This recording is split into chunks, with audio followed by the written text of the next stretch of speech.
In this video, I'm going to show you how to use Adobe Connect for your course. If you go to the course tour found under the Welcome and Start Here and scroll down, you'll notice that the assignment number 2, step 2, is to actually test your Adobe Connect virtual office room. This office room is going to be available 24/7 for students to be able to connect with each other. All you do is use the link and click into the link and log in.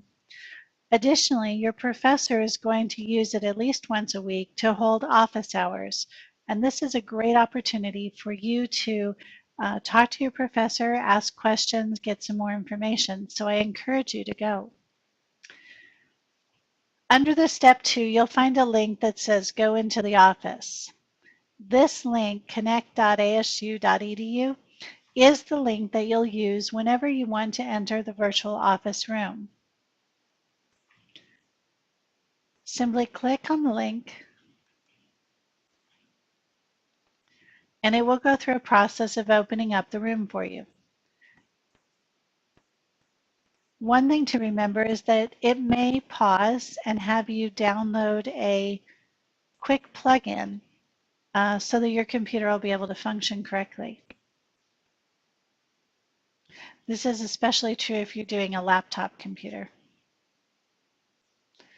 Another option is if you want to actually connect using a mobile device, you can do that as well by simply downloading from either iTunes or the Android store an app called the Adobe Connect Mobile. Now, these particular features are a little bit more limited than if you use a regular desktop or laptop computer, but it does allow you to connect while you're on the go. And it actually has a great system and looks good too. So I encourage you, if you're going to use smartphones, to go ahead and do that. Going into the link from a desktop will look something like this. You're going to actually enter as a student, and we encourage you to type both your first and last names so that the professor can identify you easily. Simply type in your name and click enter the room. You do not need a password. It's simply a matter of typing in your name. Give your computer a minute to upload the room and you'll see soon what that looks like.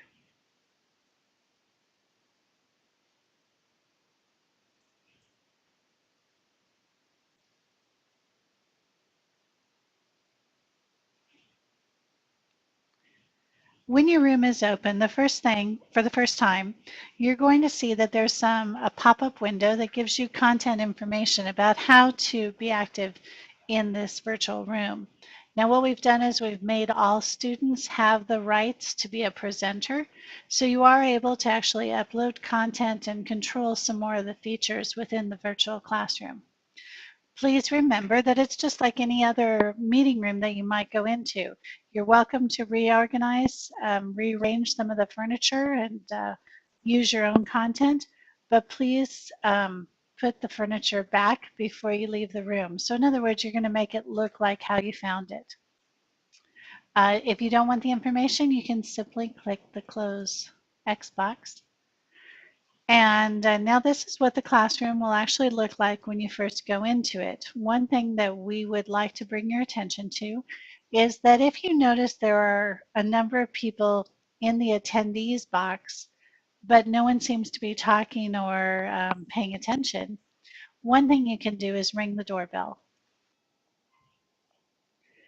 If you ring the doorbell, that should make a noise for everyone to know that you've entered the room and that you're ready to connect and start talking, especially if it's the professor getting ready to start his office hours. Now, if you come into the room and there are people there and they're actively participating, please move the doorbell out of the way and get started. Now, if you're having trouble with your webcam or your text or your mic, you can always text in messages to your professor and your group. Simply click in the chat room at the bottom and type in a comment and you'll see it pop up in the chat. It's a great way to communicate if you're in some place where you can't use a webcam or a microphone. The other thing you can pay attention to here is a pod that's called the video. Go ahead and start your webcam and make sure it's functioning. And you can do it by simply clicking on Start My Webcam or going over here to the icon at the top of the page. Again, what we recommend is that you do have a webcam and a microphone for this particular course. However, it's not required. You can't always do the text chat. If you do have a microphone, it is suggested that you use a headset rather than your external speakers because sometimes there is some feedback on external speakers.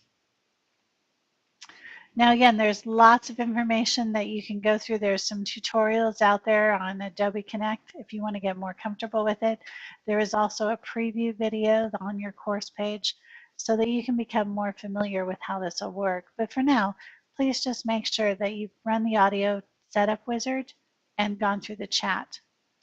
The audio setup wizard can be found under the meeting tab at the top of your page. Click meeting, and then just click into the audio setup wizard. And that will walk you through step by step to make sure that your microphone and speakers are working. That's all there is to it. So again, this room is open 24/7. The only rule is please leave it as clean and organized as you see it right now. Thanks.